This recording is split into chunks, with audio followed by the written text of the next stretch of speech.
آپ کو پڑھ رہے جو یاد ہے وہ پڑھو.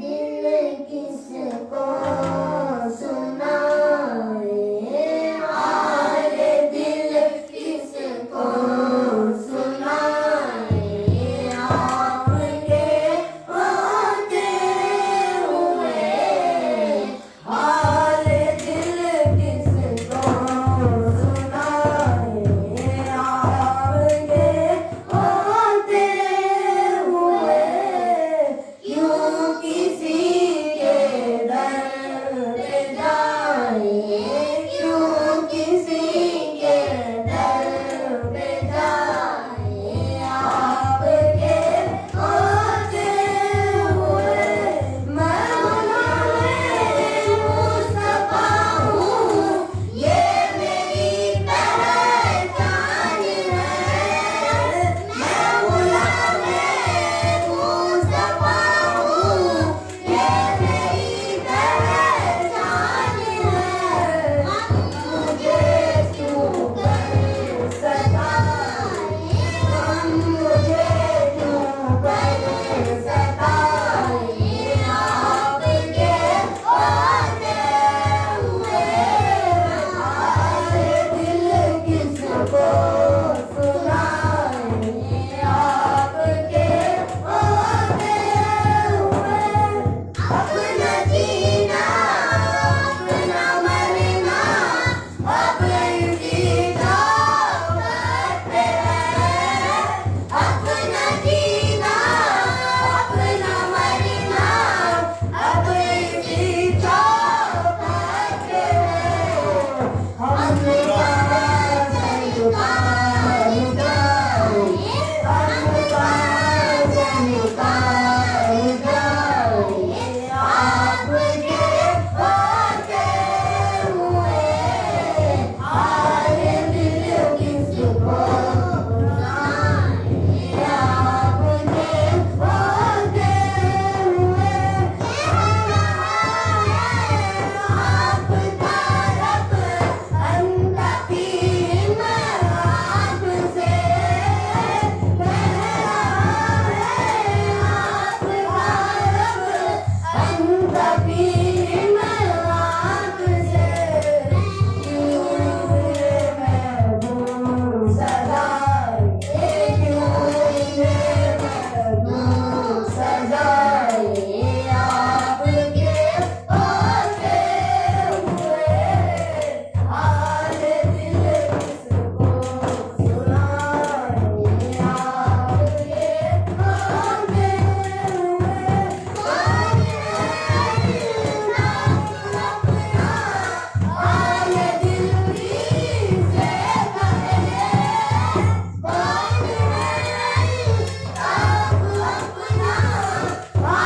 دل کی سے کہے زخم دل کس کو سنائے زخم دل کس کو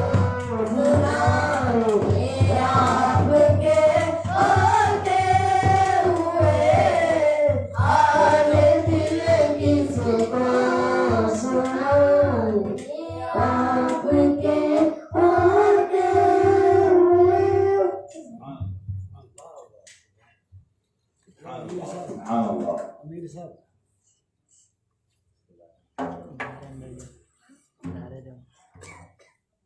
اس جماعت نور جو سب پر کلام پیش کرنے کی سعادت حاصل فرما رہے تھے اب میں ملتمس ہوں حضرت مولانا حبیب سہیل اسرائیل دلدور صاحب سے وہ درس کا آغاز فرمائیں.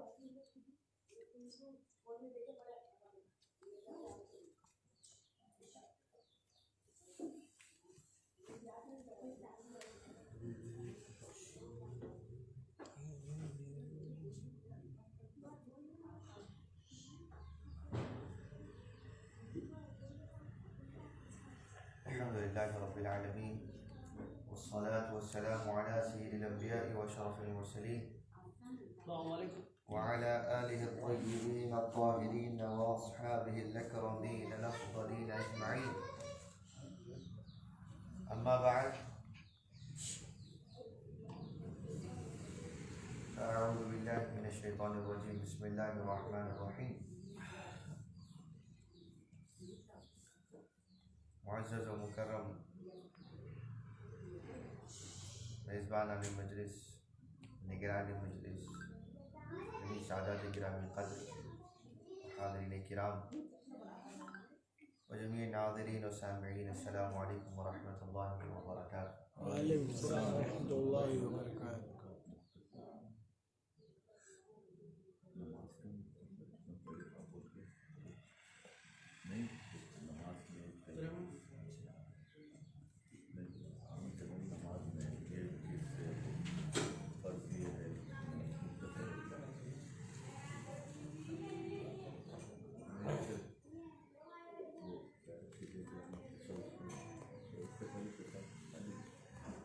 یا فجر کی دعا شروع کرتا ہوں اگر پھر جماعت سے پڑھ لیں تو یہاں تک پڑھنا، اگر تنہا پڑھ لیں تو اگر ہے تیاری، نہیں تو پھر آپ پڑھیے.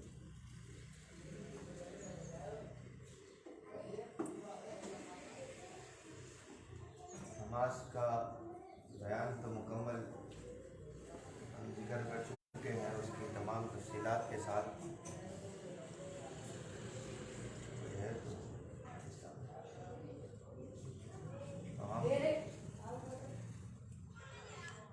ہم نے تذکرہ بڑا تفصیل سے کیا. تھوڑی سی اختصاراً نماز کے حوالے سے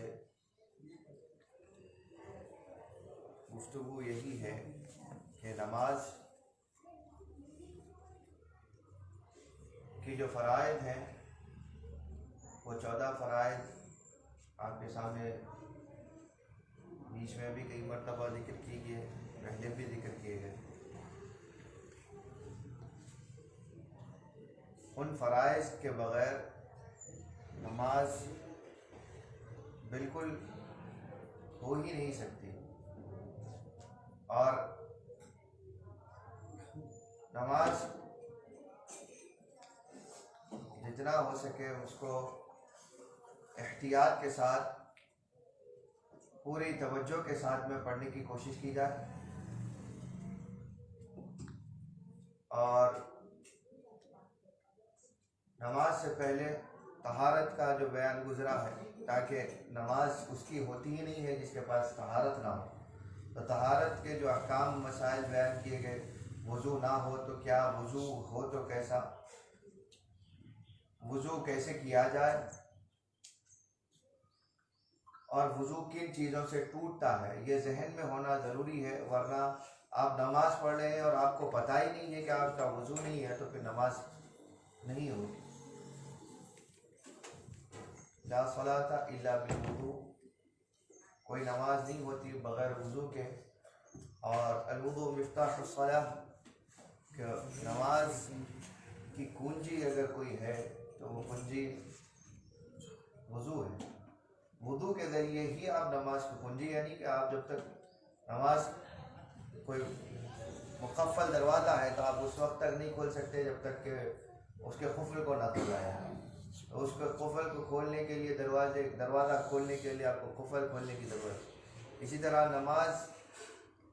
نماز کی خیر اور بھلائی، اچھائی، اس کی نیکیاں جب تک نہیں کھلتی جب تک کہ آپ نماز کو اس کی کنجی سے نہ کھولیں. اس کی کنجی کیا ہے؟ وضو ہے.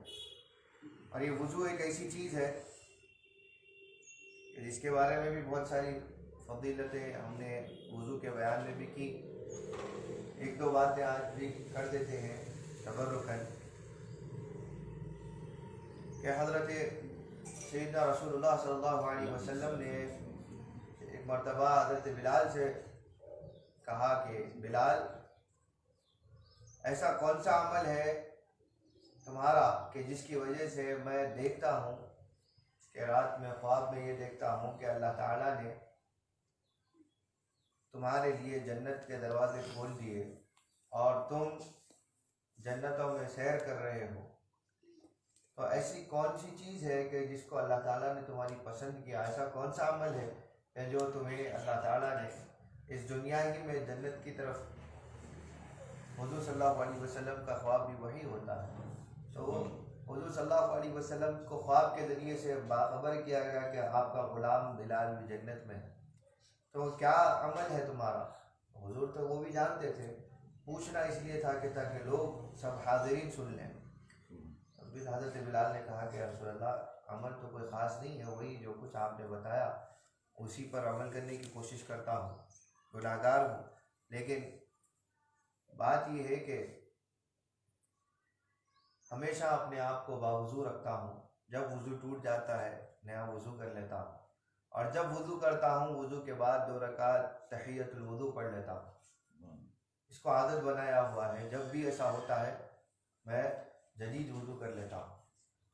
تو اس وضو کرنے کے عمل نے واللہ یحب المتطہرین، اللہ تعالیٰ طہارت اختیار کرنے والوں کو پسند کرتا. حضرت بلال کی وضو ٹوٹتا ہی اسی لیے ہے کہ کچھ نہ کچھ چھوٹی ناپاکی آپ سے سرزد ہو جائے، یا آپ سے جان کر یا نہ جان کر ہو جائے. تو وہ ناپاکی کی شکل کو دور کرنے کے لیے وضو کیا جاتا ہے. تو آپ حضرت بلال جب کبھی وضو ٹوٹ رہا ہے یا نیند کی وجہ سے ٹوٹتا ہے، تو جب بھی نیند سے بیدار ہوئے یا کسی بھی وضو ٹوٹنے والی چیزوں میں سے کوئی چیز ہو گئی تو فوری نیا وضو کر لیتے اور اس کے ساتھ تحیۃ الوضو کی 2 رکعت پڑھ لیتے.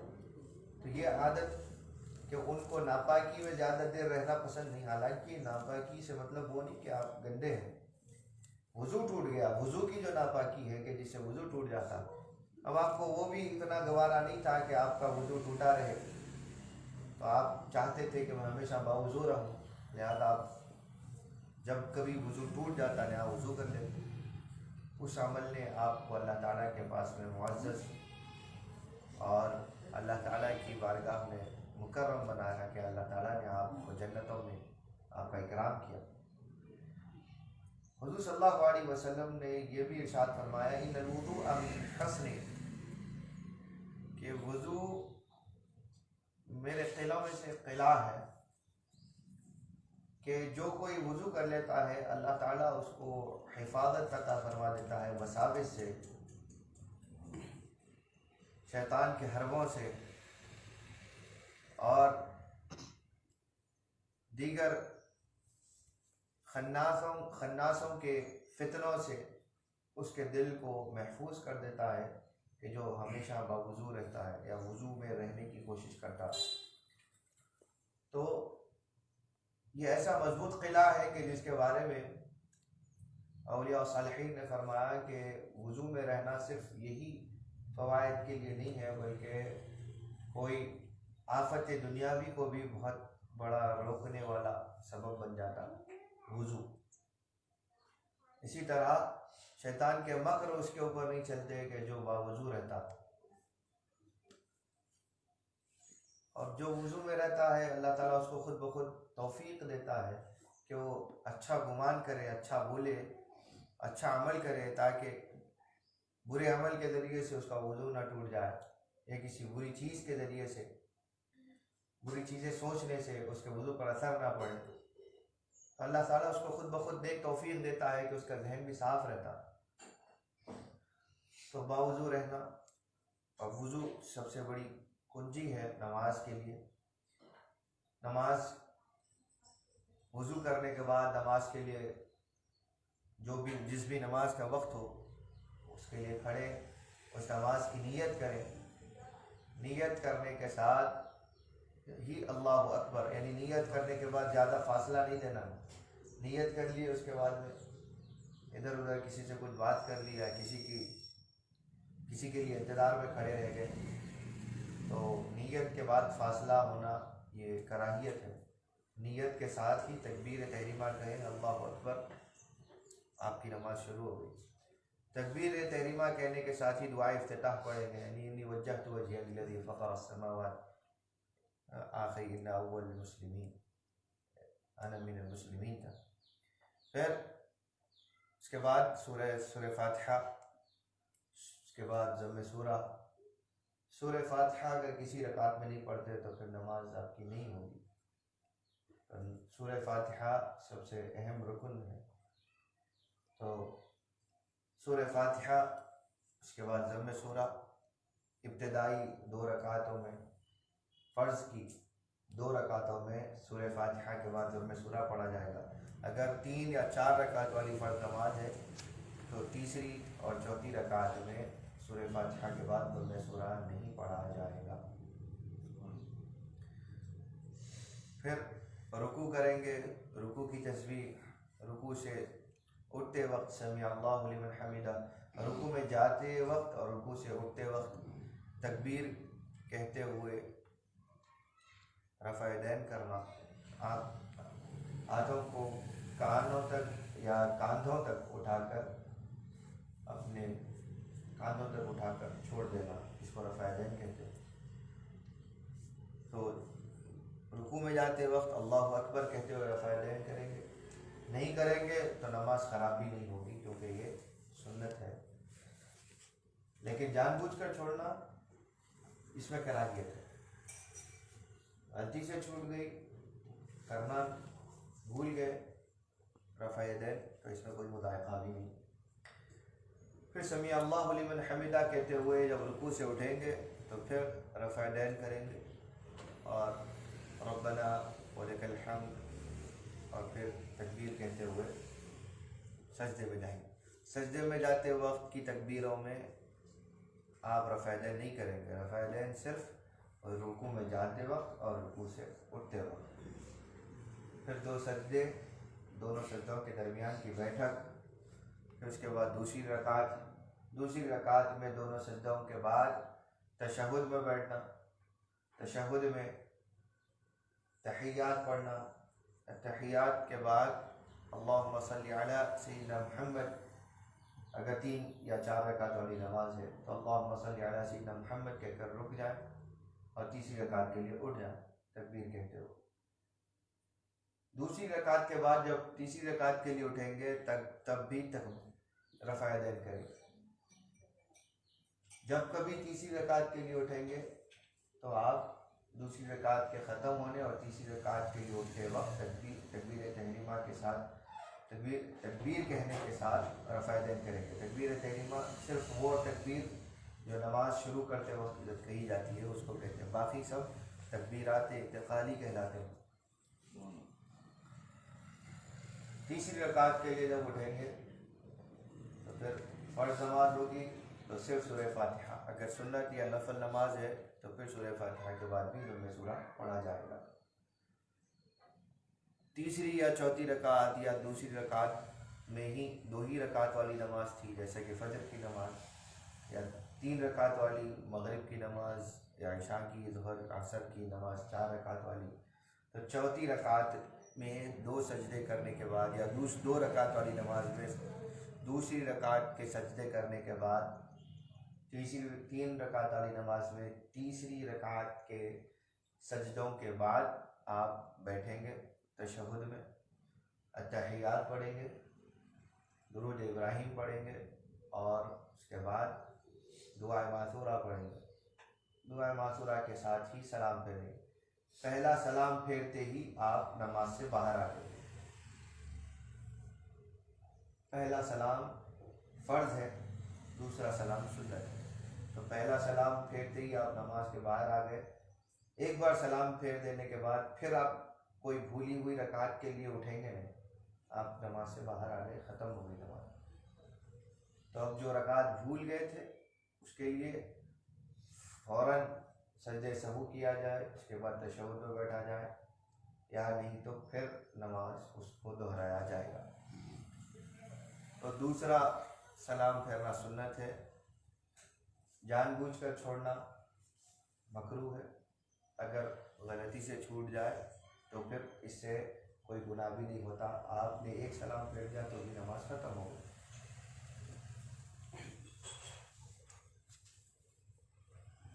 یہ عام طور پر فرض نمازوں کا بیان، اور سنت نمازیں بھی اسی طرح ہیں. صرف سنت نمازوں میں تیسری اور چوتھی رکعتوں میں بھی سورہ فاتحہ کے بعد ضم سورہ پڑھا جائے گا، باقی سب ایک ہی طریقہ. فجر کی نماز میں دوسری رکعت رکوع سے اٹھنے کے بعد دوسری رکعت میں سجدے میں جانے سے پہلے اور رکوع سے اٹھنے کے بعد دعائے قنوت پڑھیں گے۔ دعائے قنوت اگر مکمل یاد نہ ہو قنوت نازلہ تو صرف اللہم اغفر لی یہ پڑھ لینا بھی دعائے قنوت کے حکم میں آ جاتا ہے۔ اور صلاحیت ہے لیکن آپ آگے پڑھ نہیں رہے ہیں تو آپ یعنی دعائے قنوت یاد نہیں کر رہے، جان بوجھ کے سستی کی وجہ سے، کاہلی کی وجہ سے، تو گناہ گار ہوں گے۔ تو ہاں اگر کسی کے پاس میں یاد کرنے کے لیے مشقت ہو تو جب تک یاد نہ ہو جائے اللہم اغفر لی یا ربنا آتنا فی الدنیا حسنۃ وفی الآخرۃ حسنۃ وقنا عذاب النار، اور اس طریقے کی دوسری دعائیں بھی جو یاد ہو وہ بھی کی جا سکتی ہیں۔ قنوت اگر کسی نماز میں چھوٹ جائے، کسی فجر کی نماز میں جب کبھی چھوٹ جائے بھول سے، تو سجدہ سہو کیا جائے گا۔ اگر جان بوجھ کر چھوڑا ہے تو نماز اس سے مکروہ ہو جاتی ہے، پھر دہرانا پڑے گا۔ اور اگر حنفی امام کے پیچھے نماز پڑھ رہے تھے، قنوت کا وقت کم رہتا ہے کیونکہ وہ احناف میں فجر کی نماز میں قنوت نہیں ہے، وہ لوگ رکوع سے اٹھتے ہی پھر سجدے کے لیے چلے جاتے ہیں امام، تو آپ مختصر اس چیز کا اندازہ لگا کر کے امام کتنی دیر سجدے میں رہ سکتا ہے اس کا اندازہ لگا کر جتنا ہو سکے اتنا قنوت پڑھ لیں، اور فوراً ایسا نہ ہو کہ امام سجدے سے سر اٹھ جائے، اتنی دیر آپ انتظار کر رہے ہیں اور قنوت پڑھنے میں مصروف ہیں، ایسا بھی نہیں ہونا چاہیے۔ تھوڑا سا وقفہ کہ امام کا سجدہ آپ کو مل سکے، اتنی دیر میں جتنا قنوت ہو سکتا ہے پڑھ لیں، اس کے بعد میں سجدے میں چلے جائیں تو بھی کافی ہے۔ یا اگر امام شافعی مصلیوں کا خیال کر کے اگر رکوع میں تھوڑا سا وقفہ دے رہے ہیں یا سجدہ اپنا طویل کر رہے ہیں تو آپ مکمل کریں تیزی سے قنوت، اور اس کے بعد میں جا کر سجدے میں مل جائیں امام سے۔ ورنہ نماز امام سجدے سے باہر آ جائے اور آپ اس کے بعد سجدہ کر رہے ہیں تو آپ امام کی امامت سے خارج ہو جاتے ہیں، پھر آپ کی وہاں سے نماز تنہا ہو جائے گی۔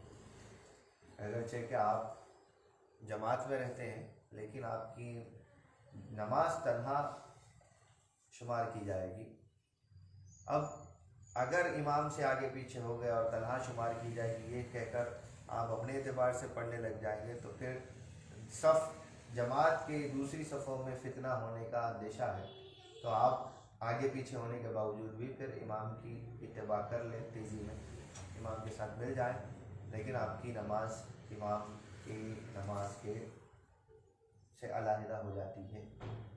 کسی بھی رکن میں اتنا پیچھے ہو جانے کہ امام کسی اور رکن کو ادا کر رہا ہے اور آپ کوئی دوسری حیت میں ہیں تو اس سے نماز آپ کی امام سے جدا ہو جاتی ہے۔ تو تھوڑا سبقت میں تاخیر کرنا اس کا یہ جائز ہے، لیکن اتنی نہ ہو کہ آپ اور امام کا رکن الگ ہو، یعنی کہ امام سجدے سے سر اٹھا کر جلسے میں بیٹھا ہے اور آپ سجدے کے لیے جا رہے ہیں تو ایک دم دو الگ الگ رکن ہو گئے ہیں، تو اس سے نمازوں پر اثر پڑتا ہے، خاص طور پہ جماعت والی نمازوں پر زیادہ اثر ہوتا ہے۔ یہ طریقہ ہر نماز کا ہے سوائے وتر کے۔ وتر کی نماز 2 رکعت علیحدہ اور 1 رکعت علیحدہ پڑھی جاتی ہے، اور وتر کی نماز میں شافعیہ میں قنوت نہیں ہے، سوائے یہ کہ رمضان کی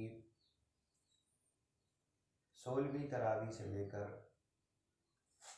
آخری دن تک کی تراویح تک جو وتر پڑھی جائے گی اس میں آخری رکعت میں رکوع سے اٹھنے کے بعد میں قنوت پڑھا جائے گا، یہ سنت ہے۔ اور جو اس دوران میں وتر میں قنوت پڑھا جاتا ہے، بعض لوگ یہ سمجھتے ہیں کہ ان دنوں میں فجر میں قنوت نہیں پڑھا جاتا، لیکن ویسا نہیں ہے۔ فجر کا قنوت تو سال کے 12 مہینے اور سال کے 365 یا 366 دن ہمیشہ رہتا ہے۔ صرف وتر کے قنوت کا اضافہ رمضان کی آخری آدھے حصے میں کیا جاتا ہے۔ اس کا اہتمام یہ سنت سے منقول ہے۔ یہ نماز کا طریقہ ہے، اس کو ہمیشہ ذہن نشین رکھیے۔ اس کے علاوہ اگر آپ کوئی سوال رہ گیا ہے، آپ پوچھنا چاہتے ہیں تو پوچھ سکتے ہیں۔ حنفی میں وائف قنوت نہیں پڑھتے تو اس کا مطلب کہ نماز مقروع ہو جائے؟ نہیں، قنوت نہیں پڑھنے سے نماز مقروع نہیں ہوتی، لیکن شافعی مصلی حنفی امام کے پیچھے بھی قنوت اس کو پڑھنا ہوگا۔ اگر بھول گیا تو سجدہ سہو کرے گا، اگر جان بوجھ کے چھوڑ رہا ہے تو پھر نماز دہرانا پڑے گا۔ اور حنفی میں رکعت بند کر سکتے، رفع نہیں کرتے، اس کے بعد نہیں کرتے، تو یہ کس طریقے سے؟ وہ بھی حضور کا ہی طریقہ کار ہے۔ احناف ہوں یا مالکیہ ہوں یا حنبلی ہوں یا شافعی ہوں، چاروں مسالک کا اجتہاد حضور صلی اللہ علیہ وسلم کی سنت پر مبنی ہے۔ حضور ویسی نماز پڑھتے تھے، کبھی حضور نے رفع دین کیا، کبھی نہیں کیا۔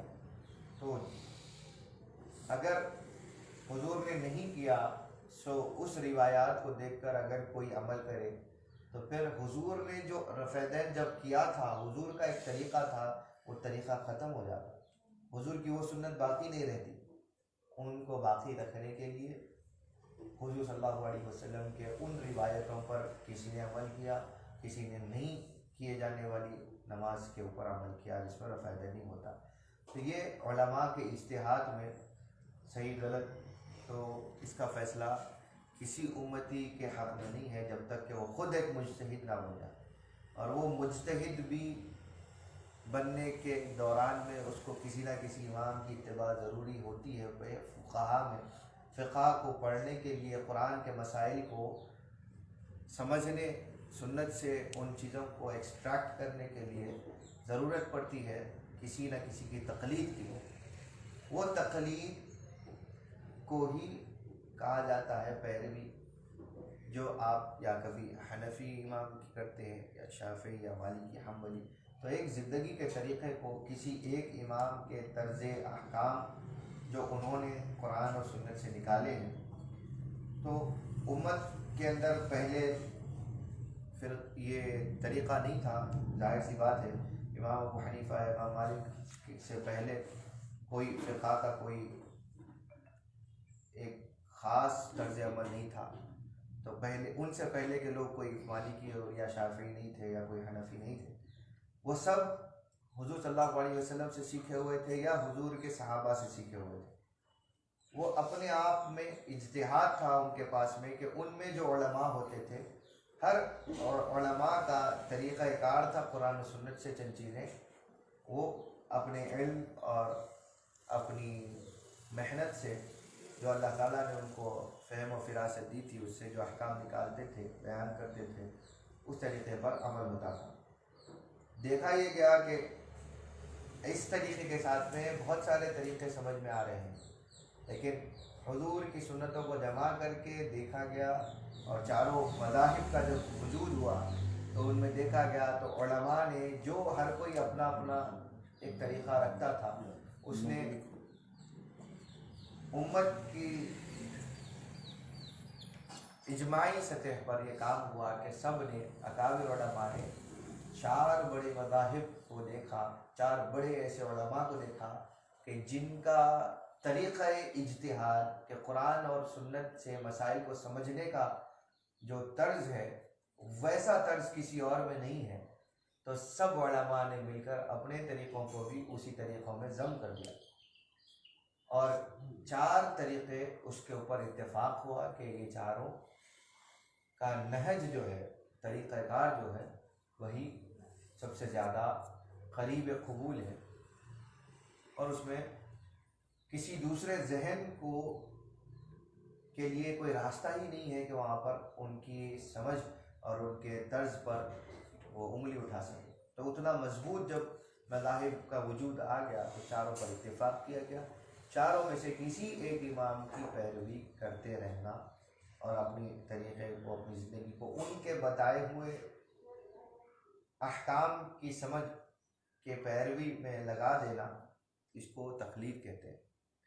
یہ تقلید ہر ایک پر واجب ہے. جو تقلید نہ کرے وہ گمراہ ہے، کیونکہ ہر عام ذہن قرآن کے سنت کے معنی کو نہیں سمجھ سکتا.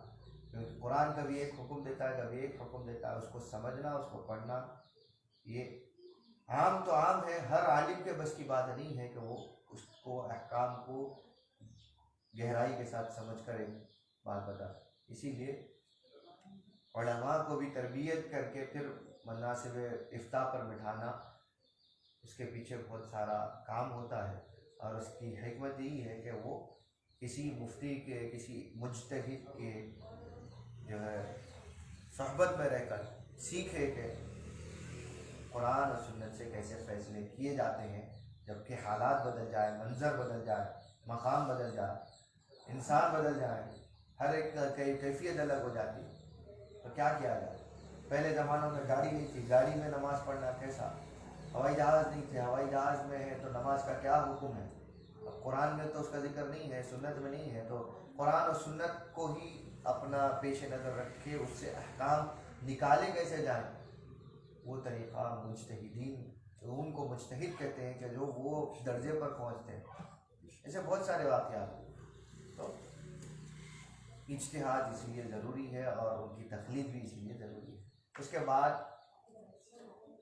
تقلید کا حکم یہ ہے کہ جو مقلد ہو اس کو اس کے آداب میں سے یہ نہیں ہے کہ وہ مجتہد سے سوال کرے کہ اس کی دلیل کیا ہے. اس کا کام یہ ہے کہ اپنے آپ کو ایک کسی امام کے سپرد کر دے، یا اس کے بعد وہ جس طریقے کے ساتھ احکام بیان کرتے ہیں ہم اس پر عمل کریں. لہذا تقلید کی اصل یہ ہے.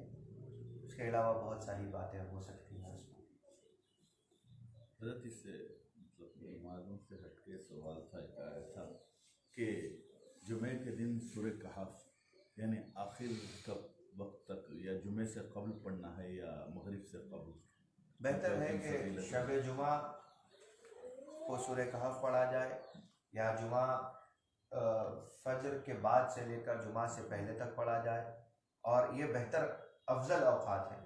لیکن سورہ کہف جمعہ ختم ہونے سے پہلے تک کبھی بھی پڑھا جائے تو وہ اس روایت کے ثواب کی مناسبت میں آ جاتا ہے جو حضور صلی اللہ علیہ وسلم نے اس کے پڑھنے والوں کے بارے میں فرمایا کہ یہ نور ہے یا کفارہ ہے، یا اور دوسری چیزیں بھی بیان کی.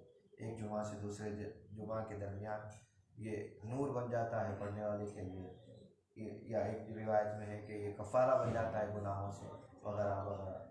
تو یہ یعنی آج جمعہ ہے تو آج کی مغرب غروب آفتاب سے پہلے تک آپ اگر پڑھ لیں تو بھی جمعہ کے روز پڑھنے کے حکم میں داخل ہوگا.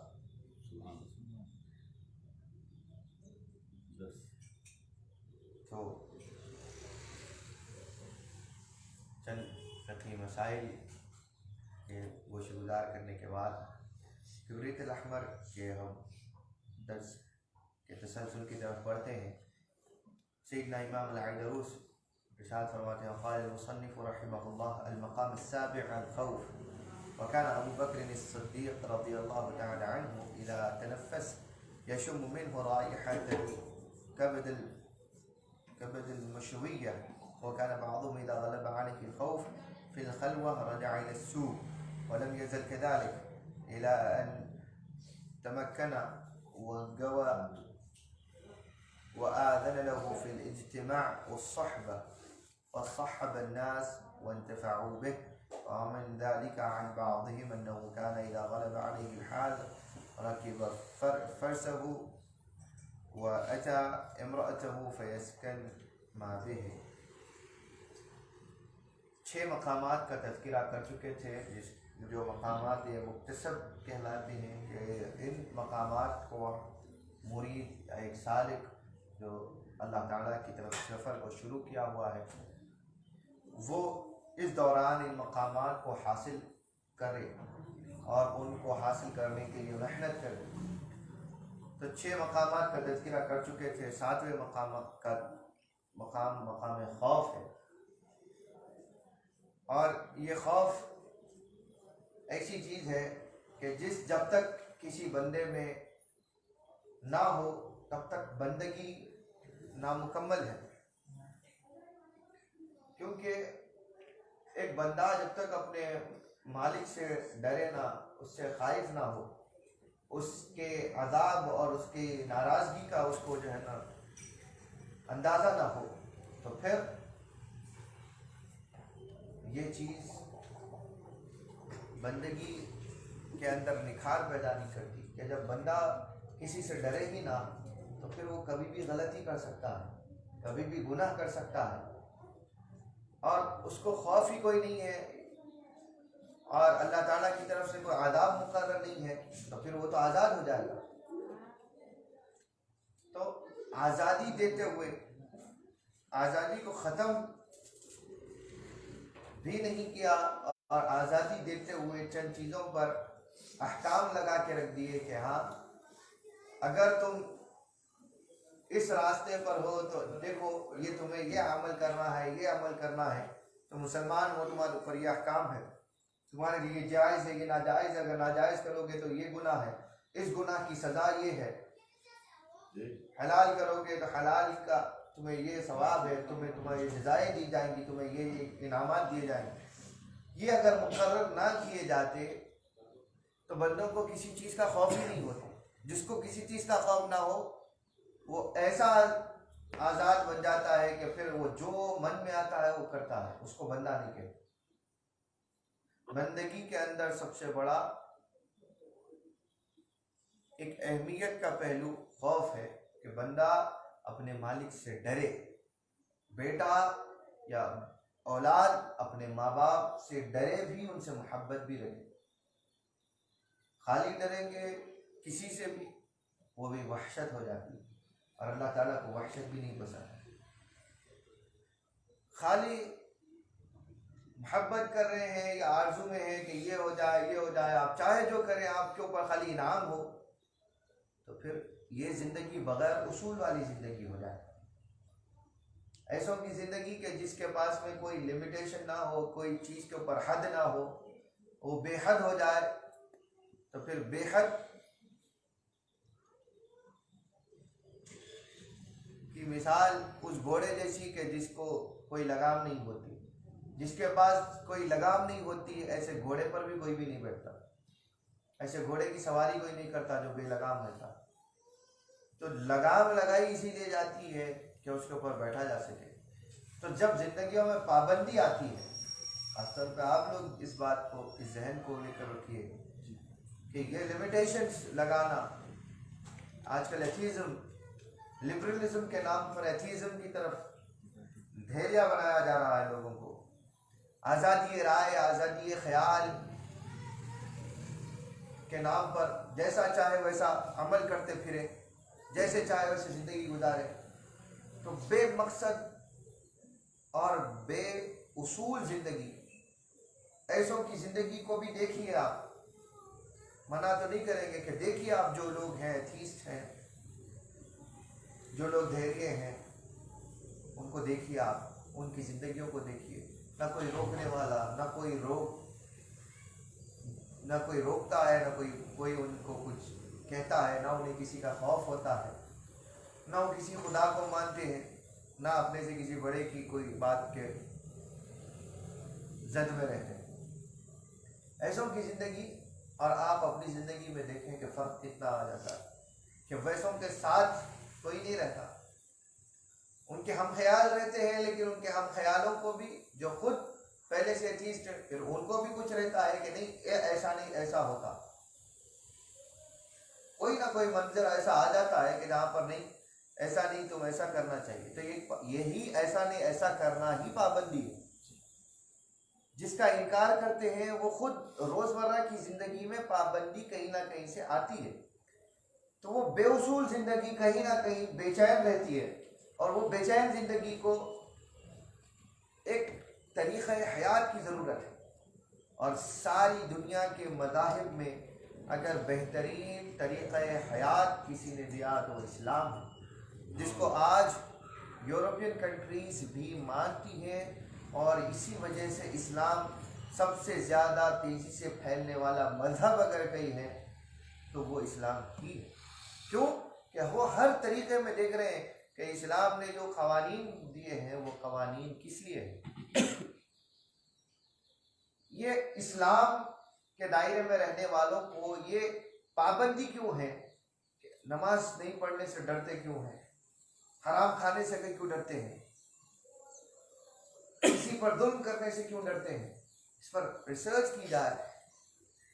کی گئی ہے، کی جا رہی بھی ہے کہ یہ لوگ اتنا خوف زدہ کہ کس چیز کی وجہ سے یہ لوگ نماز کا وقت آ گیا ابھی تو نماز کو نہیں چھوڑ رہے، یعنی کہ خود بخود جا رہے ہیں، چاہے دل نہیں چاہ رہا، کبھی ممکن ہے کبھی مزاج نہ چاہے لیکن جانا ہے، کہ پابندی کیوں؟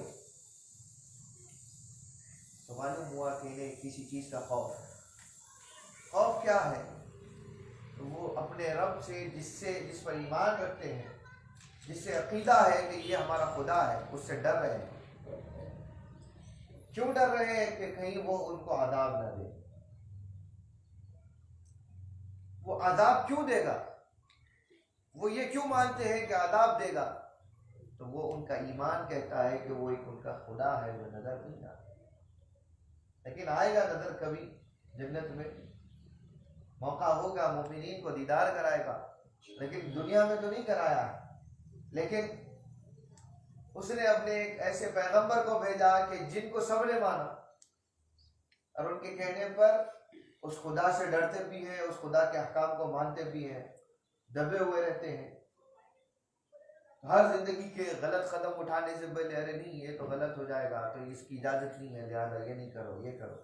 یہ خود بخود ذہن فیصلے کرتا ہے، کب؟ کہ جب بچے بچپن سے ایک پرورش کی جاتی ہے، ایک ذہن سازی کی جاتی ہے، ذہن بنایا جاتا ہے بندے کا کہ دیکھو تمہارا رب یہ ہے، تمہارا ایمان کی طرف بلایا جاتا ہے۔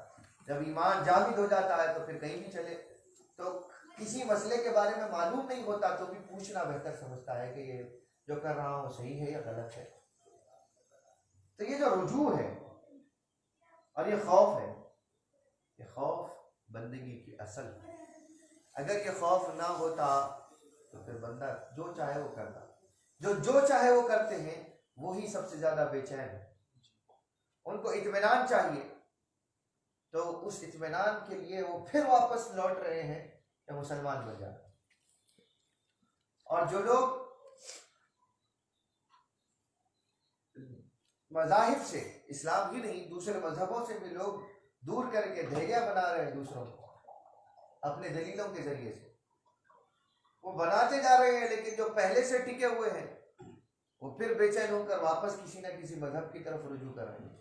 اب مذہب چننے میں آئے تو اسلام جو ضابطۂ حیات دیتا ہے ویسا اسی زندگی گزارنے کا طریقہ کوئی مذہب دے رہا ہی نہیں۔ مذہب کسی کے مذہب کو برا نہیں کہہ رہے ہیں، لیکن جس مذہب میں ہم ہیں اس کے ہر اصول کو دیکھیں، ہر اعتبار سے پختہ۔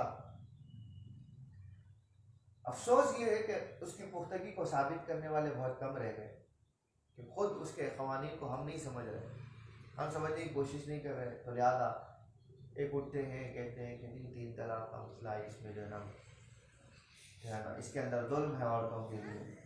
تو کوئی کہتا ہے کہ 4 نکاح کرنا یہ غلط ہے، کوئی کہتا ہے کہ اٹھ کر کہہ دیتا ہے کہ نہیں یہ کیا ہے بھائی، ہم کو کس سے بھی چاہے شادی کرنے کی اجازت دینی چاہیے تھی، کوئی کچھ۔ آج کل لبرٹی کے نام پر صرف ہر اعتبار سے سب سے بڑا فتنہ اگر ہے تو لبرلزم ہے، جس سے آج مقابلے کی ضرورت ہے۔ تو وہ صرف اسی ٹیگ لائن کے نیچے یہ سب باتیں کی جا رہی ہیں۔ اب جوان بھی یہی کہتے ہیں کہ دیکھو غیر مذہب کی کوئی خاتون سے محبت ہو گئی تو نکاح کرنا چاہ رہے ہیں، بھائی ہم مسلمان کر کے کر رہے ہیں، نہیں تو نیکی ہے۔ جب تک مسلمان ہونے والی شخصیت، چاہے آپ ہوں یا کوئی اور ہو، اس کا دل ایمان کی وجہ سے مسلمان نہیں ہو رہا تو وہ اسلام کیا فائدے کا جو انہیں کلمہ پڑھے؟ آپ کی خاطر پڑھ رہا ہے یا آپ کے ساتھ میں رہنے کے لیے پڑھ رہا ہے، تو یہ تو گناہ، یہ حقیقی ایمان تھوڑی ہے۔ ٹھیک ہے زبان سے کہلا رہے ہیں وہ اور حکم، اور آپ آزادی رائے، دیکھو اہل کتاب سے جائز ہے، قرآن کہتا ہے جائز، ہم اہل کتاب سے کہہ کرسچن سے کر رہے ہیں، جیو سے کر رہے ہیں، تو بھائی جن اہل کتاب سے قرآن نے کہا ہے کہ جائز ہے نکاح، تو آپ ان کو لے کر آ کے دیکھیے کہ وہ وہی اہل کتاب ہے جو اللہ تعالیٰ نے جن کتابوں کو نازل کیا تھا وہ کتابوں پر ویسے ہی عامل ہے، یا آپ نے چینج کیے ہوئے، ان کی کتابیں بدل چکی ہیں۔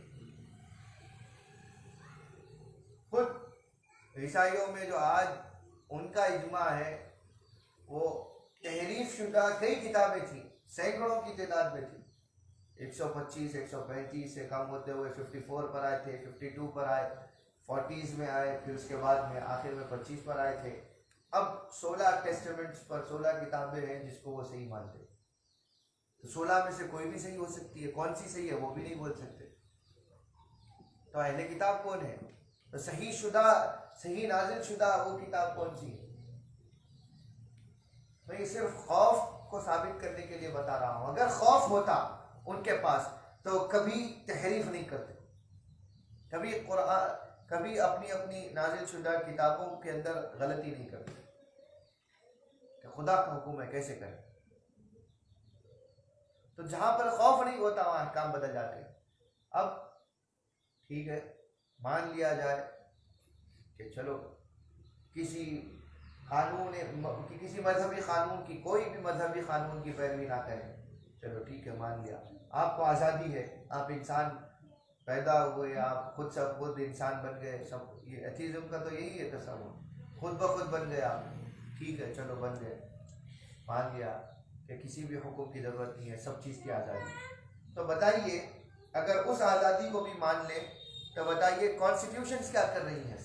ہر ملک کا ایک قانون ہے کہ یہاں نہیں چلنا، یہاں ایسا نہیں رہنا، یہاں نہیں تھوکنا، یہاں پر یہ نہیں کرنا، اسی میں رہنا، یہاں سے باہر نہیں جانا، یہ ٹرانسپورٹ لیا جائے، یہ ٹرانسپورٹ اسی جگہ پہ رکے گا، وہ اس کا سٹاپ وہیں کہیں کو، آپ کو جہاں بیٹھنا ہے وہاں پر رکائیے، آزادی ہے نا بھائی۔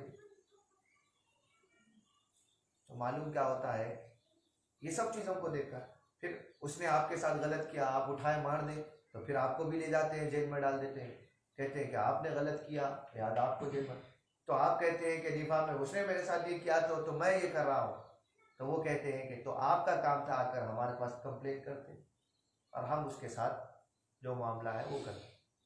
تو یہ کیا، یہ پابندیاں کیا ہے؟ یہی تو قانون ہے۔ اور آپ دیکھیے ہر ملک میں ہر کوئی اس کے قانون کے مطابق عمل کرتا ہے۔ اب ظاہر سی بات ہے ہر جگہ تو قانون توڑنے والے بھی ہوتے ہیں، لیکن اکثریت کیا ہے؟ قانون کی پابند ہے۔ ان سے پوچھا جائے کہ قانون کی پابندی کیوں کر رہے ہیں، چھوڑ دو بھائی، یہ کیا ہے، یہ سب آپ کے جیسے تھے، سب آ کر بیٹھے ہوئے، سب قانون بنانے والے کون تھے؟ آپ ہی لوگ تھے، تو کیوں الگ الگ؟ تو وہ کیا کہیں گے، جو وہ یہ کہیں گے کہ ہم قانون اگر توڑیں گے تو ہم کو خوف ہے کہ پھر ہم کو یا تو جیل میں سزا دی جائے گی، یا کچھ اور معاملہ ہمارے ساتھ کیا ہے گا، یا ہمارے اوپر چالان لگایا جائے گا کچھ، یا کچھ، یا ہماری شہریت برخاست کر دی جائے گی، یا کچھ نہ کچھ۔ تو یہ سب معاملات کیا ہے، خوف پہ آ کے ٹک گئے کہ وہ کون سی چیز ہے جو ان کو مجبور کر رہی ہے کہ کسی چیز کے پابند رہیں، تو وہ خوف کس کا؟ اپنے سے اعلیٰ کا، چاہے وہ دنیاوی منصب ہے لیکن کوئی نہ کوئی اعلیٰ ہے۔ تو جب یہ تصور بیٹھ گیا کہ پابندی ضروری ہے، زندگی گزارنے کے لیے کچھ نہ کچھ اصول ضروری ہیں تاکہ سوسائٹی زندہ رہے، سویلائزیشن زندہ رہے، ٹھیک ہے، تو جب آپ دنیاوی بنائے ہوئے قوانین کو آپ تصور کر سکتے ہیں کہ یہ مفید ہیں اور ان کو ماننے کے لیے مجبور ہیں، آپ کو اس سے فرار آپ کو حاصل نہیں ہے، آپ اس سے فرار اختیار نہیں کر سکتے، تو آئیے اسلام کیا کہتا ہے کہ ہم نے تمہارے لیے چند اصول مقرر کیے اور تم ان اصولوں کو نہ توڑو جو اللہ تعالیٰ نے بیان کیے، جو اللہ تعالیٰ نے قائم کیے۔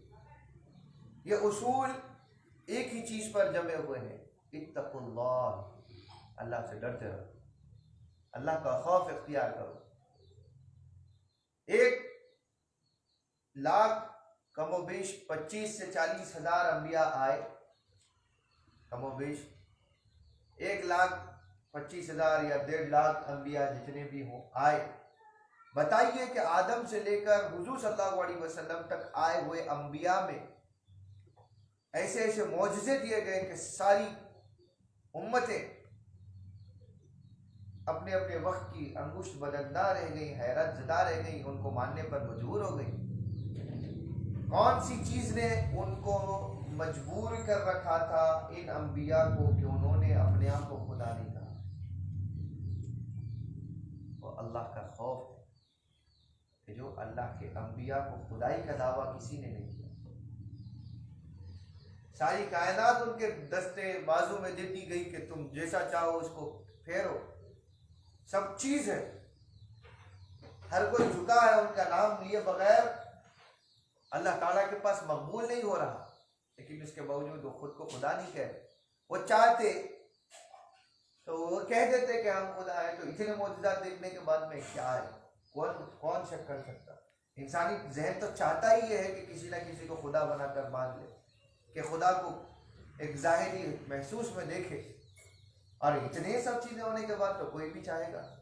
مردے زندہ ہو رہے ہیں، پر اس کے باوجود اگر قوم کو کہا جاتا کہ خدا ہے تو خدا مان لیتی قوم اتنا دیکھ کر.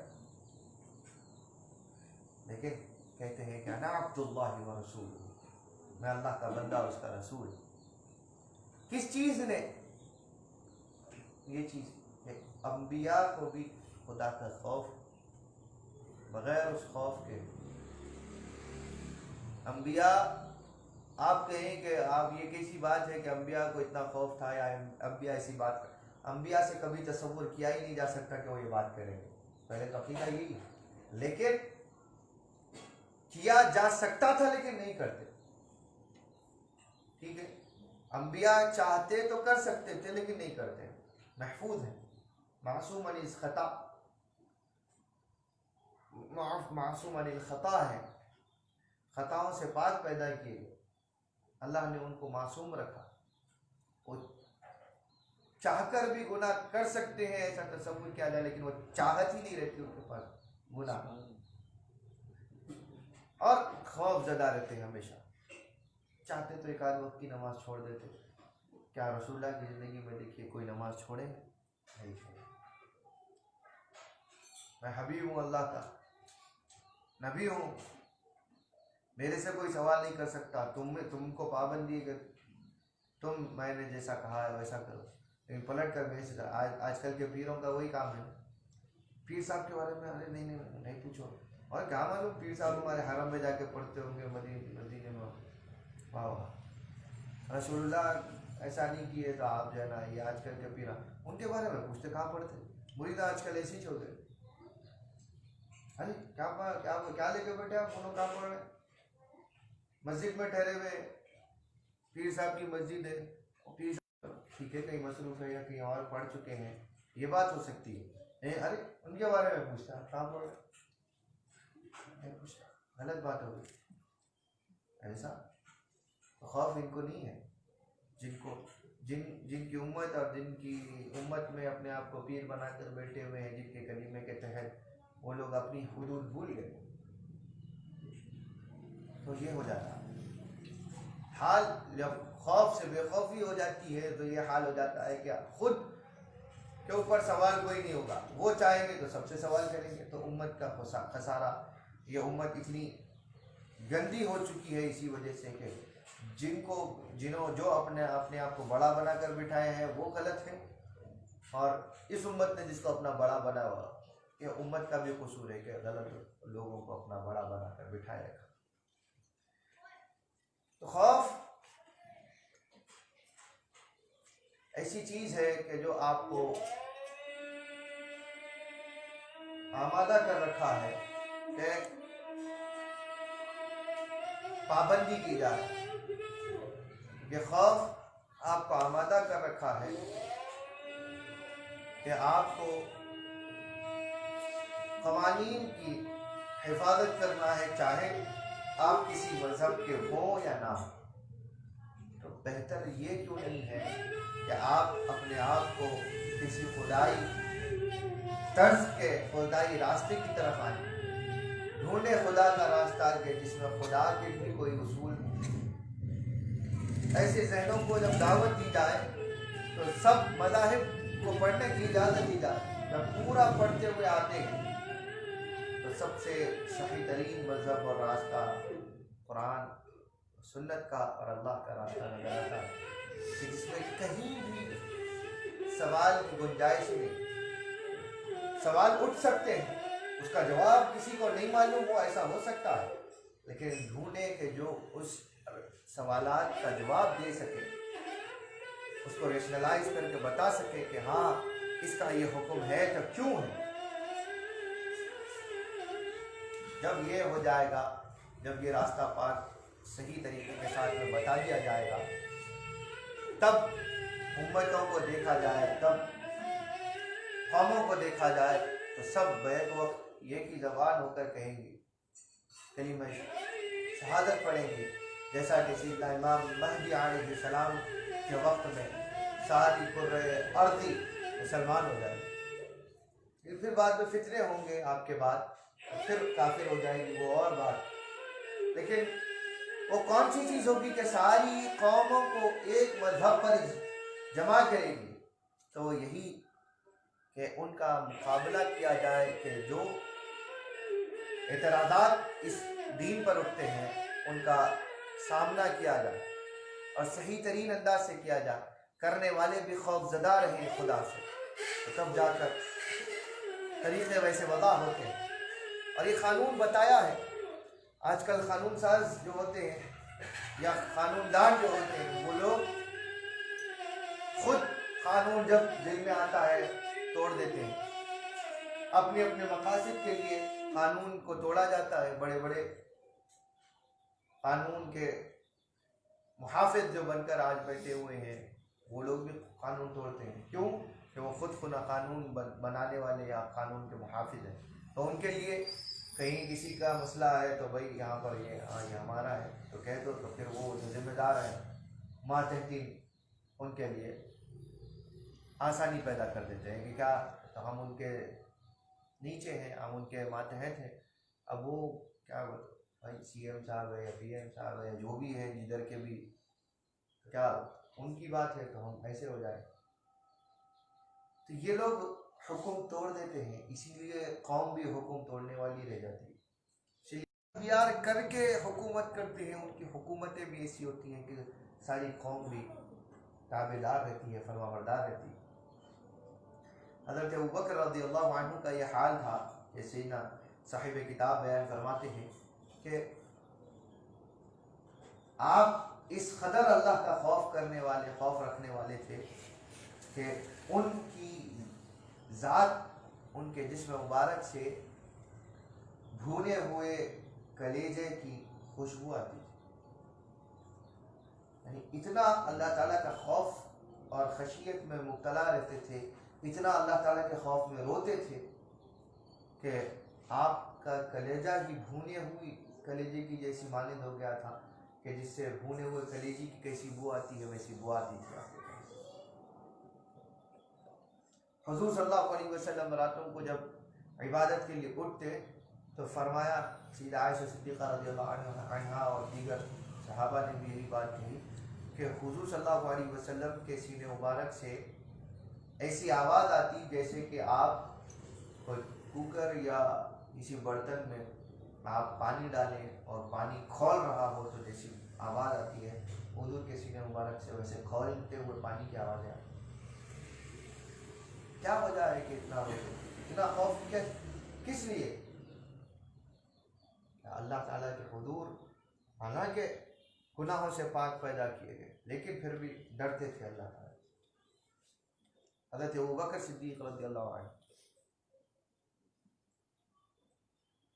یہ حال ہے کہ ایسا اپنے آپ کو روتے تھے، اپنے آپ میں اس طریقے کی کا خوف اللہ کا اختیار کیا ہوا تھا، تب جا کر پھر دیکھو تو حضرت ابوبکر صدیق رضی اللہ عنہ کا دور اس شان اور عظمت کے ساتھ میں گزرا کہ جس میں جتنے بھی مخالفین اور مرتدین کا معاملہ ماجرا پیش آیا، آپ کے کلمات کے ذریعے سے ان کا رد ہوا، آپ کے زمانے میں کفر کے اٹھتے ہوئے سروں کو خم کیا گیا، کافی منکرین زکوٰۃ کا مسئلہ آیا، تو کبھی حفاظ اور قرائے قرآن کو قتل کیا گیا، شہید کیا گیا، تو پھر ان کا دفاع ہوا۔ قرآن کی محافظت کا معاملہ آیا تو قرآن کی محافظت کے اندر قرآن کو جمع کرنے کے لیے اتنا خوف اور اللہ تعالیٰ کی خشیت کا معاملہ کہ ان کے ہی دور سے قرآن محفوظ ہونا شروع ہوا، لکھا جانا شروع ہوا، اس کو ایک قرآن کے صحیفے کی شکل جو آج کل ہمارے ان کے دور سے شروع ہوا تھا۔ یہ سب چیزوں کے پیچھے خوف کہ کسی کا حق نہ مارا جائے، کہیں کسی کا کچھ ہمارے سے حق تلفی نہ ہو جائے۔ اگر ایسا ہو جائے گا تو اللہ تعالیٰ کے پاس میں کیا منہ دکھائیں؟ نہیں ابوبکر صدیق رضی اللہ عنہ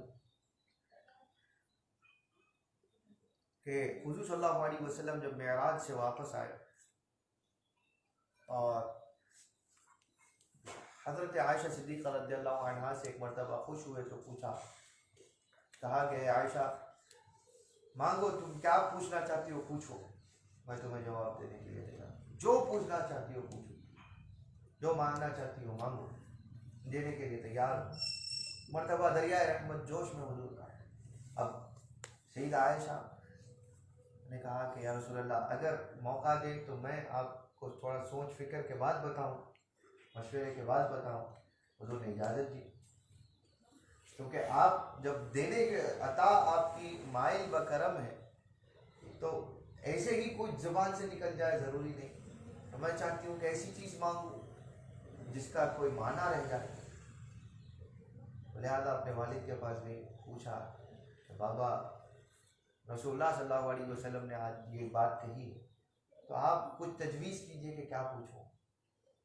تو حضرت ابوبکر صدیق رضی اللہ عنہ نے کہا کہ بہت فکر سوچ کے بعد کہا سب کچھ تو ہے، وہ بات پوچھو جو کسی کو نہیں معلوم۔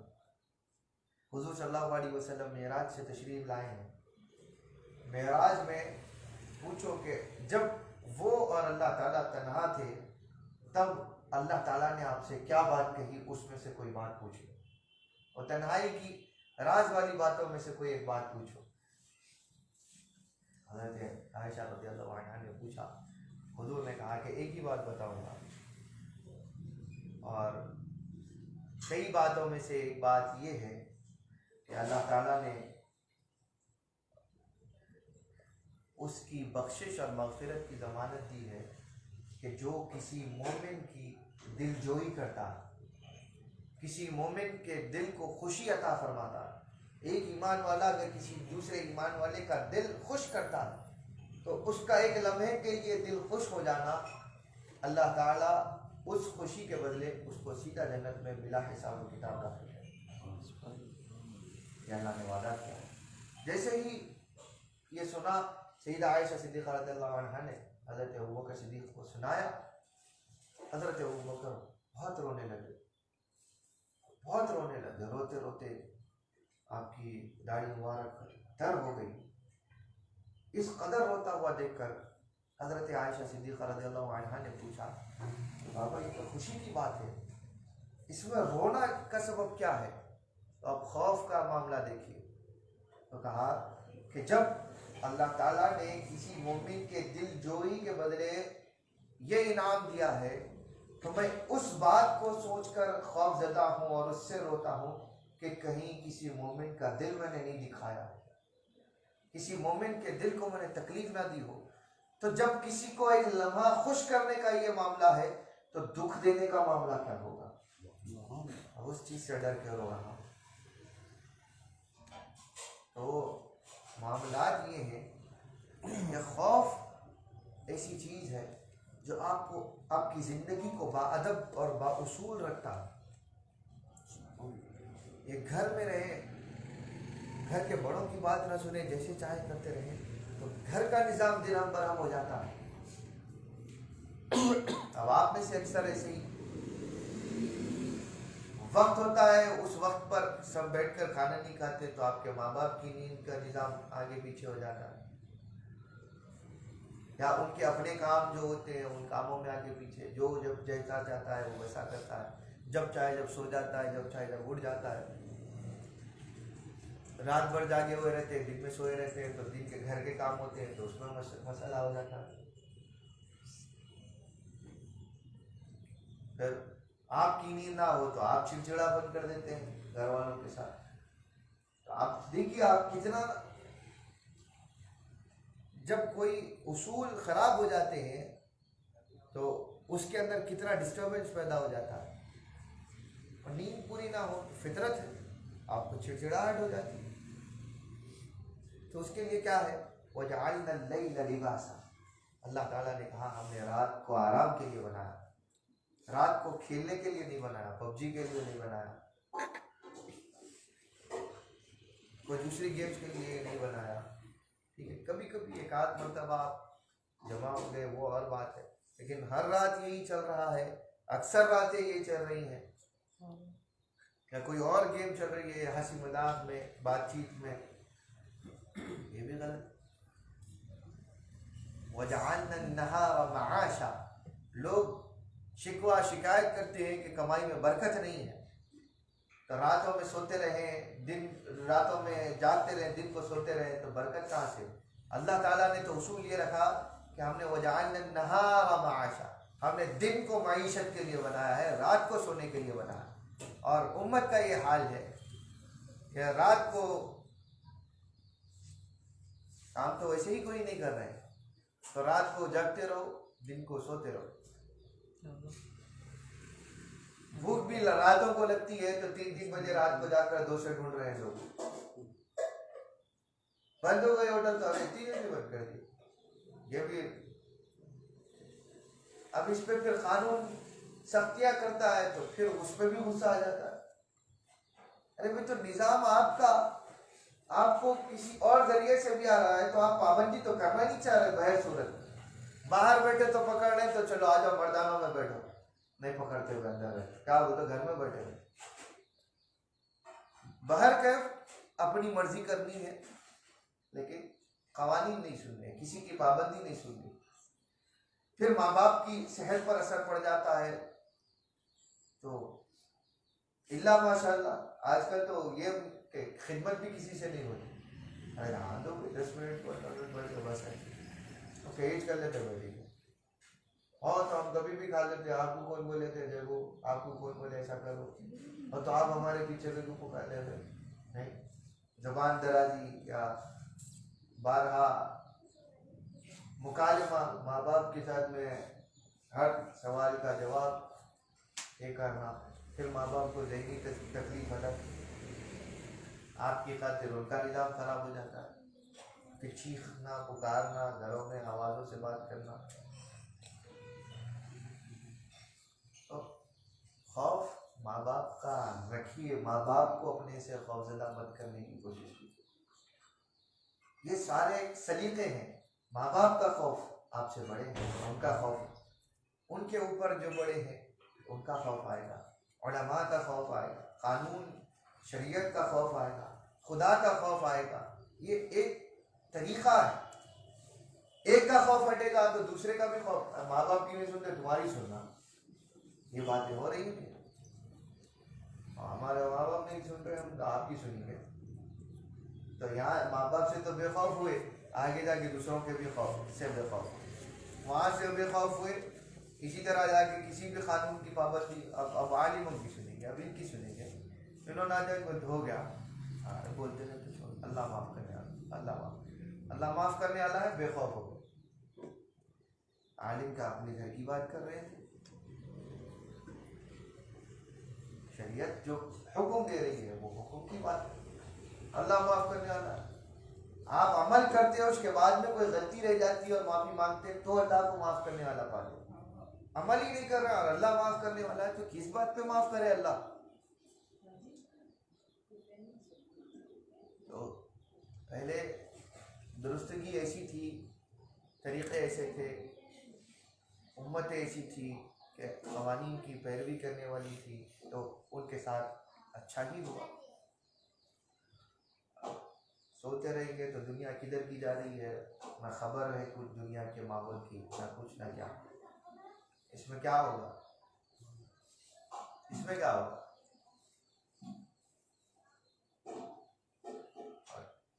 جو چیز گھر کے اندر کی تھی گھروں کے باہر ہو رہی ہے.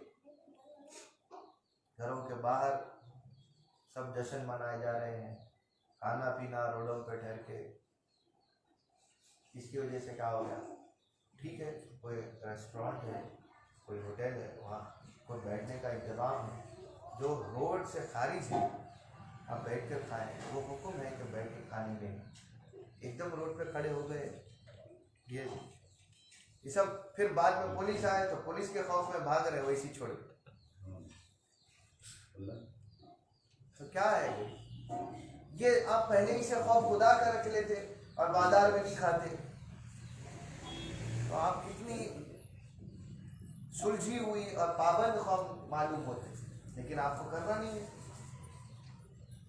تو جیسا چاہے ویسا بے خوفی یہ عالم کر دیتی ہے. اسی طرح حضرت سیدنا عمر فاروق رضی اللہ عنہ کے خوف کی ایک داستان ہے. اللہ کے خوف نے ان کو ایسا رکھا تھا کہ وہ یہ سمجھتے تھے کہ اسلام کی ریاست جو مدینہ طیبہ سے لے کر بیت المقدس تک پہنچ چکی تھی، اتنے لاکھوں میل کی حد اور حدود جو اسلام کا اسٹیٹ بن چکی تھی، اس اسٹیٹ کے اندر جو واحد حکمران ہیں وہ حضرت عمر فاروق. وہ یہ کہتے تھے کہ یہ میرا خطہ، جتنے خطے پر میں حکومت کر رہا ہوں، اگر بکری کا بچہ بھی اگر بھوکا پیاسا ہے تو اس کی بھوک اور پیاس کا ذمہ دار عمر رہے گا اللہ کے پاس. لہذا ہر اس کی بھوک اور پیاس کا خیال رکھتے تھے. یہ کیا تھا؟ یہ خوف تھا. خوف نہ ہو تو میں کیا کروں؟ وہ بکری کا. ہمارے جیسے لوگ اللہ تعالیٰ نے اسی لیے پیدا نہیں کیے تھے وہ زمانوں میں. ہمارے جیسے لوگ رہتے تو کیا کریں گے؟ جانور بھوکا ہے تو ارے انہیں ہو سکتا ہے کہ انہیں کہیں اور سے ہمارے پاس آ گئے، ہم یہ سوچ لیتے. دوسرے ملک کا ہمارے ملک میں داخل ہو گیا ہوں گا، بھائی تو میرے کو کیا کرنا ہے؟ اب جانور کتنے رہتے کتنے مرتے میرے کو کیا؟ سب کا سوچیں، دوسرے معاملے بہت ہیں. ہم ایسے لوگ، اور وہ ہر ایک کا خیال رکھنے والے. اللہ تعالیٰ نے ان کو بھی ویسے ہی رکھا. اس کا نتیجہ اللہ تعالیٰ نے ان کو وہ دیا کہ جیسے عمر ہے، جیسے ان کی نیکی اور فضیلت ہے ویسی کسی کی فضیلت ہے. جیسے سیدنا ابوبکر کی ہے ویسی کسی اور کی نہیں. جیسے حضرت عثمان کی ہے ویسی کسی کی نہیں. حضرت علی کی. یہ سب قوانین کی پیروی میں ویسے آ خوف اللہ کا ان کو مجبور کیا ہوا تھا. اللہ تعالیٰ کا خوف اختیار کرنا یہ سالک کے اوپر لازم ہے. بے خوف ہوگا، میں تو فلاں پیر کا مرید ہوں، میں کچھ بھی نہیں ہوتا، بول دیے کہ ہاں لا تخف بول دیے، خوف نہ کو کرو بول دیے، میں خوف ہی نہیں ہے میرے کو. کیا بولتا ہوں؟ میں شراب پیتا ہوں، میں مرید ہوں. کیا بولے تو میں غلط کام کرتا ہوں، میں مرید ہوں. جوا کھیلتا ہوں، میں مرید ہوں. میں جو ہے نا کسی کا حق مار لیتا ہوں، میں مرید ہوں. جھوٹ بولتا ہوں، میں مرید ہوں. کیا بولتا ہوں؟ نہ بچا لیتے بھائی؟ نہیں بچاتے. اب یہ بحث کرتے نہیں بچاتے، تمہارا نہیں بچاتے. وہ مرید ہی نہیں ہے جو جھوٹ بول رہا، وہ مرید ہی نہیں ہے جو اپنے پیر کی زندگی کے مطابق عمل نہیں کر رہا. یہ تو وہی معلوم ہوگا کون کتنے مرید بن کے اٹھتے سو. سمجھ رہے ہیں آپ؟ ہاں عمل کرتے ہوئے کہیں کہیں غلطی ہو جاتی ہے تو ویسے غلطیوں سے بچا لینے والے، یا آپ کی پرانی زندگی اگر غلط ہوئی تھی، مرید ہونے کے بعد اچھے ہو گئے تو ان گناہوں سے بچانے والے آپ کے مرید پیران کرام بن جاتے. اب اس لیے مرید ہونے کا مرید اس لیے بن رہے کہ جنا قیامت میں بھی بچ جانا ہے. کہتے یہاں جو چاہے وہ خرید، اس کا مال کھا لیے، اس کی زمین کا قبضہ کر لیے، اس کا فلاں یہ لے لیے، اس کا وہ لے لیے. چھوڑو اپنے یہ اچھا رکھ لو، کھا لو پی لو مزے سے رہو. روڈوں پہ دکھا پچکڑا مار دیے، اس کو وہ کر دیے، اس کا یہ کر دیے. مانگنے آیا تو مانگا دیتے بھی نہیں تھے. 10 روپے نہیں نکلتے جیب میں سے ایسا ہوں ہکال دیتے. کہا تو کہ تم کو دیں گے تو تم سب کا تم کھا لیں گے لیکن تم دوسروں کو کچھ بھی نہیں دیں گے. یہ حال بے خوف، جبکہ اللہ تعالیٰ دیتا مال اسی لیے ہے تاکہ تم اللہ کی مخلوق میں دو، یہ تمہارا اپنا کچھ بھی نہیں۔ اسی طرح بعض اولیاء و صالحین کے اوپر جب غلبہ ہوتا خوف کا، تنہائیوں میں رہتے اور اللہ تعالیٰ کا خوف کا جب غلبہ بڑھ جاتا تو بازار میں آ جاتے، اور بازار میں آ کر اپنے اس خوف کو بیلنس کرنے کو، زیادہ خوف ہو جائے گا وحشت ہوتی، اس سے بھی انسان دور ہو جاتا، حد سے زیادہ خوف بھی اصولوں سے جدا کر دیتا ہے، تو انسان سرکش بن جاتا ہے، وحشت سرکشی کی طرف مائل کرتی ہے۔ اس کے بعد لوگ اٹھ جاتے ہیں اور پھر مخالفت شروع ہو جاتی ہے، تو بے خوف کو برابر کرنے کے لیے نسخہ بتاتے ہیں کہ وہ بازاروں میں آ جاتے اور لوگوں کا چہل پہل اور لوگوں کا ماحول دیکھ کر اپنے سینے کو ٹھنڈا کرتے، اور پھر خوف کو ختم نہیں کرتے بلکہ خوف کے غلبے کو ختم کرتے، غالب نہ ہو جائے۔ اب غالب کیوں نہ ہو اس کا بیان ہوا اگلی انشاءاللہ نشست میں، وہ دوسرے مقام کے تذکرے میں آ جائے۔ تو اتنا خوف نہ ہو کہ بالکل ہی آپ دور ہو جا رہے ہیں۔ لوگ خوف کر کے یہ کہتے ہیں کہ اللہ معاف نہیں کرے گا، میرے اتنے گناہ ہیں، آج بھی ایسے لوگ اتنے خوف میں کہ نہیں توبہ نہیں کر سکتے، نہیں کرنا چاہتے، نہیں اللہ معافی نہیں کرے گا۔ یہ خوف کا ڈائریکشن ان کا غلط ہے کہ اللہ معاف نہیں کرے گا، نہیں اتنے گناہ کر دیے کیسا معاف کرے گا، میں ایسا کر دیا نہیں معاف کرتے، بس میں دور ہو گیا اللہ سے، نہیں ہوتا، میں معافی تو چاہو، اپنی زندگی سدھار تو لو، باقی اللہ پہ چھوڑ دو، نہیں میں یہ کر دیا میں وہ کر دیا، ایسے ایسے گناہ گنا دیتے ہیں کہ دیکھو میں یہ کر دیا، آپ کیسے۔ خوف ہونا اچھی بات ہے، خوف کا غلبہ ہونا غلط بات ہے۔ تو اولیاء اور خوف رکھنے والے ایسا کرتے تھے۔ وَلَمْ يَزَلْ كَذَلِكَ إِلَّا تَمَكَّنَ، کہ سیدنا امام العیدروس ارشاد فرماتے ہیں میرے خود کے ساتھ ایسا واقعہ ہوا کہ میں نے ایک صوفی بزرگ کو دیکھا کہ وہ خوف کی ایسے مقام پر کہ خوف کا اتنا غلبہ ہو گیا کہ انہیں اب کسی چیز میں ذہن نہیں لگ رہا، اور وہ ہر چیز سے فرار اختیار کر رہے ہیں، ہر چیز سے بھاگ رہے ہیں۔ تو میں نے ان کو اجازت دی، میں نے حکم دیا کہ تم اجتماع میں آؤ، تمہیں چاہیے کہ اب تم خلوت ختم کرو۔ خلوت میں تھے، ایک صوفی ایک ولی، غلبہ ہو گیا تو ان کو کہا کہ نہیں اب خلوت سے باہر آؤ اور جاؤ جا کر اپنے ہم ذہنوں کے ساتھ میں بیٹھو، ہم مزاجوں کے ساتھ بیٹھو اور فی الاجتماع والصحبہ، اور اپنے وصحبہ الناس وانتفعوا بہ، تو ان کے ساتھ میں جاؤ بیٹھو اور ان کے ساتھ میں فائدہ اختیار کرو، ان سے بات چیت کرو اور اس کیفیت کو ظاہر کرو جو غلبے میں آ گئی۔ تو اس غلبے کو ختم کرنے کے لیے پھر اولیاء یہ بھی کام کرتے تھے۔ تو خوف کرنا اللہ تعالیٰ کا اتنا نہیں کہ آپ نا امید ہو جا رہے ہیں کہ کچھ بھی نہیں، اب اس کے بعد صرف دوزخ یہ رکھی ہوئی ہے کہ اب یہی ہونے والا ہے، یہ فلاں فیصلے پر آپ آ گئے، تو ان کو ظاہر کرنے کے لیے پھر بیلنس بھی چیز ہے، اللہ تعالیٰ نے دنیا ویسی ہی قائم رکھی۔ حضور کو خوف ہوتا وحی کا، حضرت سیدہ خدیجہ رضی اللہ عنہ کے پاس واپس آ جاتے اور کہتے زملونی، مجھ پر چادر اڑاؤ۔ وہ خوف جو گرماہٹ پیدا کرتی ہے جسم میں، اس کیفیت کو ظاہر کرنے کے لیے اوڑھ لیتے، اور سیدہ خدیجہ کے ساتھ چند گھنٹوں بات کرتے۔ سیدہ خدیجہ سے بات کرنے کے بعد حضور کے خوف اور خشیت کے غلبے میں کمی آتی، بیلنس ہوتا۔ تو دیکھیے کہ کیسا اسلام ہے، رہبانیت بھی نہیں ہے اور ایک دم دنیا پرستی یا دنیاوی مزاج بھی نہیں، دنیا میں گم ہو جانا بھی نہیں، تو کیفیات کو برابر۔ آگے یہی کہتے ہیں وَمِن ذَلِكَ عَنْ بَعْضِهِمْ أَنَّهُ كَانَ إِذَا غَلَبَ عَلَيْهِ الْحَالُ رَكِبَ فَرْسَهُ وَأَتَىٰ إِمْرَتَهُ فَيَسْكَنَ مَا بِهِ۔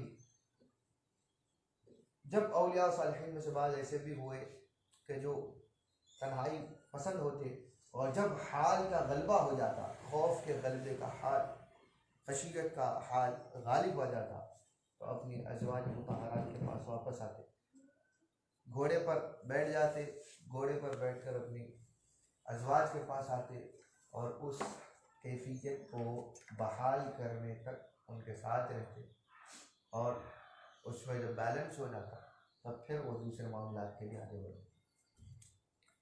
تو یہ سلیقہ زندگی ہے، چپ ہی اللہ نے نہیں کہا لقد کان لکم فی رسول اللہ اسوۃ حسنہ، کہ رسول اللہ کی ذات گرامی اور آپ کی حیات مبارکہ میں تمہارے لیے مکمل ضابطہ اور نمونہ حیات ہے۔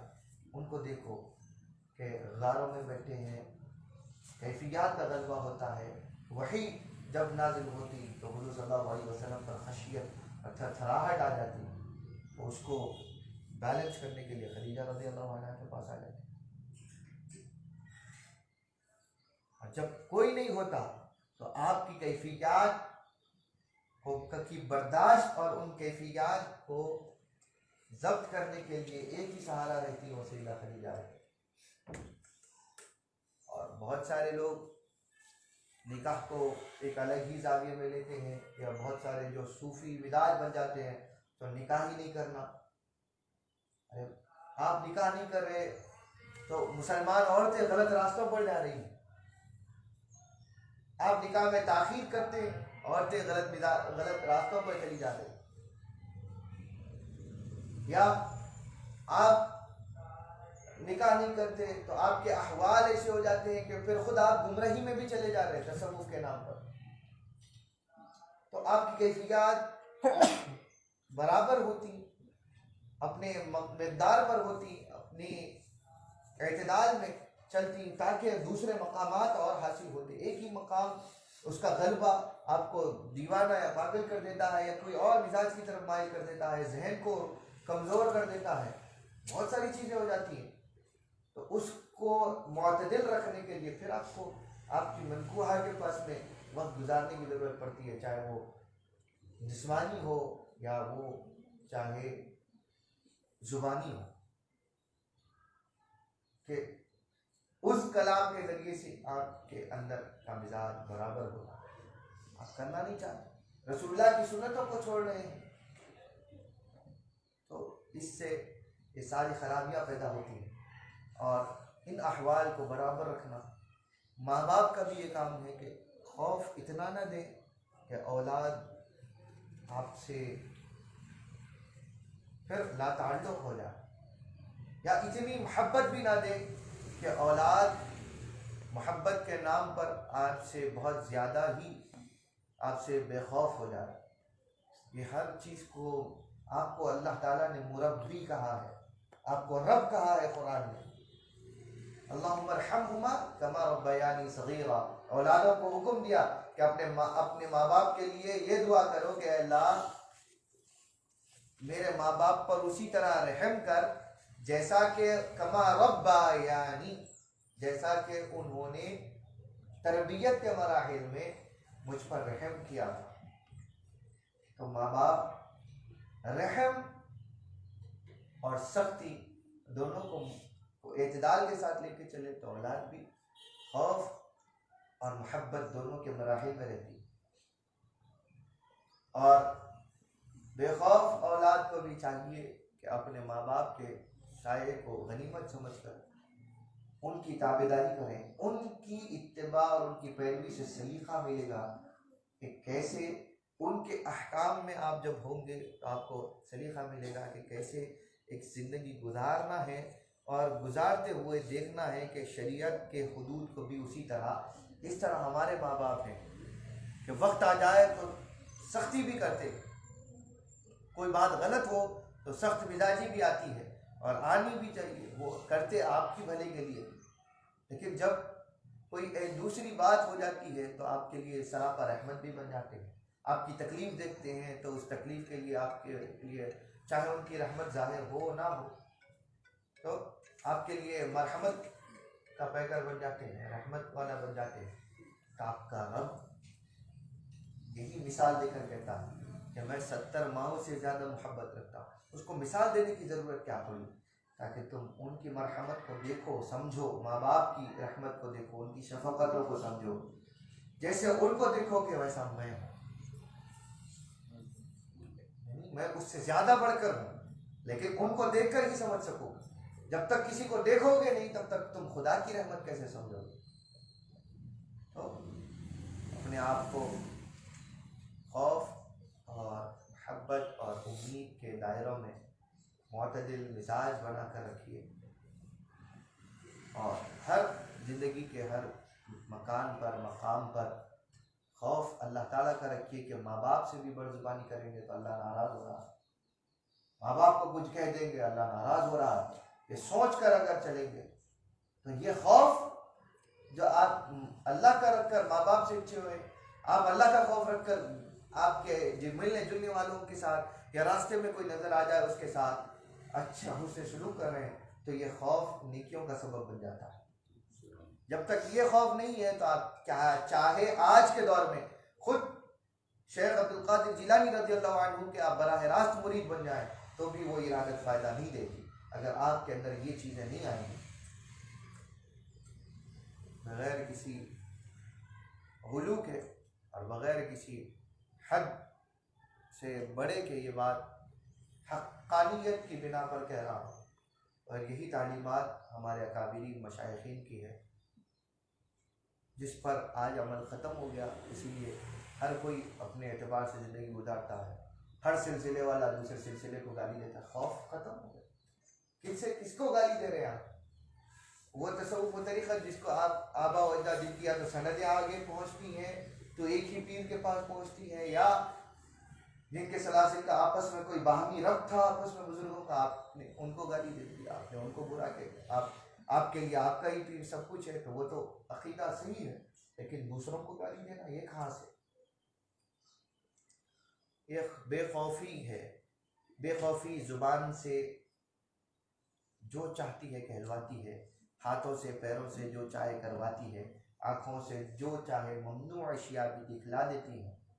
تو اپنے آپ کو پابند رکھنا اور خوف اور خشیت میں رہنا یہ لازم ہے. اللہ تعالیٰ کہنے سننے سے زیادہ ان تمام مقامات کو حاصل کرنے اور ان پر عمل کرنے کی توفیق عطا فرمائے. ہمارے اکابرین کی تعلیمات کو سمجھ کر ان پر بعمل رہنے کی توفیق عطا فرمائے. اللہ تعالیٰ ہمیں ہمیشہ حضور صلی اللہ علیہ وسلم کی لائی ہوئی شریعت، آپ کی کتاب و سنت کی پیروی میں رکھے. ظاہر و باطن کو ہمیشہ قرآن و سنت کا اللہ تعالیٰ پیروی میں متبع رکھے. اللہ تعالیٰ صحیح وابستگی دے. ہمارے مشائخین طریقت کے ساتھ سچی محبت اور الفت اور ان کی کامل طور پر اتباع عطا فرمائے. اور جو کچھ کہا گیا سنا گیا اس میں کوئی کوتاہی ہو، غلطیاں ہوں، اللہ تعالیٰ ان کو معاف فرمائے. صحیح پیغام کو آگے پہنچانے کی ہمیں توفیق دے، اس پر عمل پیرا رہنے کی توفیق دے. اور ہمیں جو کوئی بدحالی کا شکار ہے اللہ تعالیٰ ان کے حال کو خوش رکھے، ایسا حال رکھے کہ جس حال کو اللہ خود پسند کرتا ہے اور اس کے رسول صلی اللہ علیہ وسلم کے لیے رضا اور خوشنودی کا سبب کرتا ہے. اللہ ویسا حال رکھے. وما علینا الا البلاغ وصلی اللہ علی خیر خلق سیدنا محمد وآلہ وصحبہ وبارک وسلم. الفاتحہ لحضرات النبی.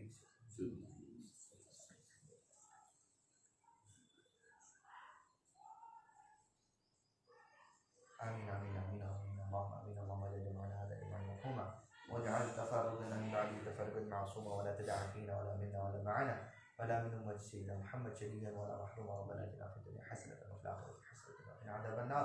وصلى الله على النبي الأمجد رسول الله سيدنا محمد وآله وصحبه وسلم. الحمد لله رب العالمين.